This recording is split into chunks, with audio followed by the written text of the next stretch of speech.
इगतपुरी येथील तळेगाव शिवारात पेट्रोल पंपाच्या लगत मोकळ्या जागेत दिनांक 29 रोजी पहाटे 4 वाजेच्या सुमारात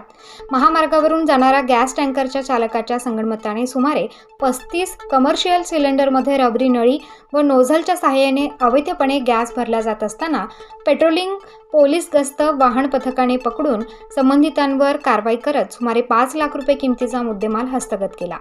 गॅस टँकरमधून गॅस काढणे मानवी जीवितास धोक्याचे असून या प्रकारामुळे परिसरात मोठ्या प्रमाणात आग लागण्याची शक्यता असताना रिकाम्या सिलेंडरमध्ये सर्रासपणे अवैध पद्धतीने गॅस भरला जात होता। यामुळे या भागात गॅसचा वास पसरल्याने रात्रीच्या वेळी महामार्गावर गस्त घालणाऱ्या पोलीस पथकाला संशय आल्याने ही गॅस चोरीची घटना समोर आल्याचे पोलिसांनी सांगितले।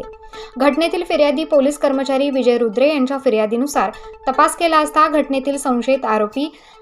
अलीम कादिर नुरानी वय वर्ष 35 राहणार जोगेश्वरी सोसायटी इगतपुरी,